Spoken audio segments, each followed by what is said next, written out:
What's up, everybody? Welcome back and thank you for tuning in. I want to bring you a quick update today on the reptile den. So just to bring you in here and show you a few things that I have done, a quick overview. As you enter, you will probably notice that things are arranged a bit differently. So I'll go through everything and show you what's here and what currently is in house, and yeah, we'll go from there. So basically on this end I got storage and I got my supply unit here. So all my little drawers they have different stuff for all the animals, and then this refrigerator that I have, as I showed you guys before, I am using as my little makeshift incubator. So just to show you an update here, here are the eggs, and they're doing incredibly well. And I now have 2 clutches, so they're both from Fiona. It looks like only she is gravid this season, so I have 1 pairing going for my Leos out of a possible 2. And as you guys know, I don't have very many Leos just because I don't really have the time that they require to keep them on a larger scale than my small breeder colony that I currently maintain. So yeah, those are 4 eggs, and you will definitely get updates on those as they go. Hopefully the first clutch will be hatching in the next 2 weeks, and everybody's being incubated for female, so we will definitely keep you posted. And then this thing here is completely empty. This is going to be my baby leopard gecko rack because they can't escape from there at all, and it's actually pretty roomy for a baby leopard gecko. Probably more than double the size of a plastic shoebox, which is what most folks do in a rack system. So I will go ahead and use this. Just got to clean it out, of course, but as you see, some of the little tubs there have some supplies in them ready for them to go, so those will definitely be in use. And then over here we have our Pac-Man frog. As you guys have seen in my last update about him, you will know what the setup is and why he is that way. So yeah, he is doing rather well. We got to clean that water out he just shed. So that is he. And then over here we have my male prairie king snake, and he is doing rather well as well. Incredible, but he's hungry. So this little cool little guy, get your little tongue shot. Yeah. He's like, what is that? What is that? Is that food? I'm hungry. Feed me, damn it. Feed me. I smell mice. So yeah, that's our male prairie king, guys. He's freaking awesome, by the way. And let's put this little guy up here. Yeah, so this is still empty now, and these tubs here are empty. 2 more tubs just like this. I believe these are the 29 gallon or 29 quart Sterilite tubs. And then we got the Sterilite drawers down here, which I'm gonna use for my to expand my leopard gecko breeder colony. And then there I'm gonna either get a Asian green vine snake or maybe set up my house snake in there, as house snakes can really traverse through different kinds of areas, since they range in a wide variety of territories where they come from. So with that in mind, let's move forward.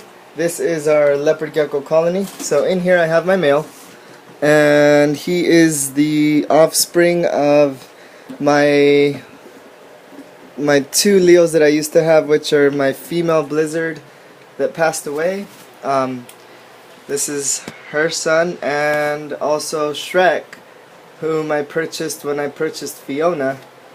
They're pretty much from a same project line, but they are supposed to not be related. So either way, that's not their son. It's Shrek and the old Blizzard I used to have.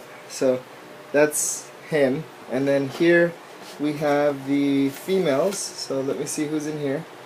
There's Fiona, and you guys can see she's just a little skinny because she just finished laying that clutch, that second clutch, like a day or 2 ago. So she's a little bit on the skinny side. Got to recover some weight after those eggs.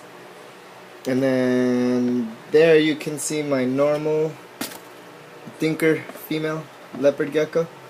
So yeah, she's dinker, het dinker, and she's awesome. So I don't believe she's gravid though. She hasn't really laid for me and hasn't been exhibiting any laying behaviors. So I therefore do not believe that she's going to produce this season for us. But that's okay, because she's awesome. And she's just a rescue, so until I prove her out for whatever she is, I really don't know the genetics behind her.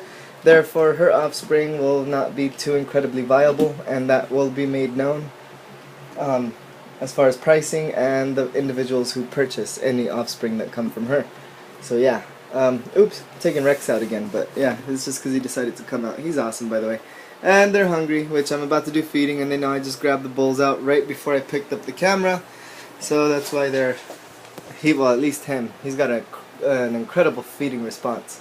And moving on with the snakes here, we have our female Florida king snake, my female Okatee corn snake, and then in here I have my male western hognose, male African house snake.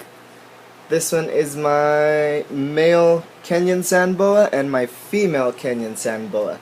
So yeah, and then this is our trusty rusty heater, and then over there I have a spare one, and these are pretty cool. My neighbors actually got rid of them because one fixed their furnace and the other one got a one with the remote control and a digital thermostat. So these things work perfectly well, and since they're pretty much made to last almost forever, you know, as long as you run them responsibly, and you know, most heaters have a maximum time setting on them if they have timer settings. So guys, try to adhere to that, and you shouldn't have any problems if you choose to go my method. I'll do a whole nother video on heating later, but for now let's move on. And over here we have our enclosure with our these are Nicaraguan dwarf boas, and of course Monster's face is not here when I'm doing the video, but as you can see, that face there, kind of dark, it's really hard to see. She is right there above my pinky fingernail, that little face. That is oh, you can't see her anymore, she just got covered. But yeah, she was under Monster. There's Monster. So I don't know why they love to just smash themselves into that thing. And when I say smash, I'm completely exaggerating, guys. They're not smashed in there, they just like to always be together. So no matter what, they're always in the same hide almost 90% of the time. And guys, you do see those two living there together. That is really not a favorable situation. Please, if you see this, don't take it as a I'm gonna put my snakes together and they should be fine because I saw this guy do it on YouTube and blah blah blah. This is a major mistake. So I have no problem showing everybody my mistakes, but please learn from them as I have. And I will never keep, even if they are compatible, snakes together, as that's just against their nature in the wild. They are solitary animals that only come together to breed across a big range, and I mean, honestly, even the burrows and all that they do, they're constantly on the move, kind of nomadic and whatnot, and they don't really have any particular mates or you know, I mean, besides the breeding season, they don't really interact too much. So with that in mind, guys, please don't copy this, as it's a mistake that I made that I can no longer take back. So with that, let's move up real quick here to Sunny, our eastern box turtle. You can see he's got a little garden going in here. I have no idea where that came from. And by the way, I found some crystals in here. It was like quartz or orange quartz or like citrine. Little tiny piece, and I'll show you guys that in another clip, but it's really weird. I don't know where it came from. And being that this is pure eco-earth, it's supposed to be ground up, shredded coconut and coconut fibers, right? And husk.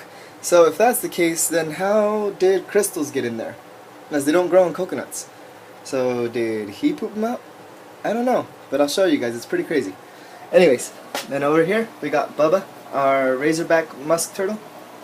And he's doing great. He's no longer shy, no longer scared of contact or touch. He does get a little bit shaky if you kind of put your hand up to him, but not even then. He's very inquisitive, very curious, and completely fine with people now. So which is awesome. And yeah, and over here, in closing, just so you guys can see, this is my plant ceiling that I am producing now. So it's a little project I use with some garden netting, and I put this all along my ceiling in here so that that vine of pothos can grow all the way across and have it feeling like a little rainforest in here. It's gonna be awesome, guys. So it's already been growing, and it's grown several inches in just like the week that I've had it there, and it's awesome. So with that, yeah, I'll keep you guys posted, and I will do more in-depth videos on the methods that I'm using and every single animal that I have.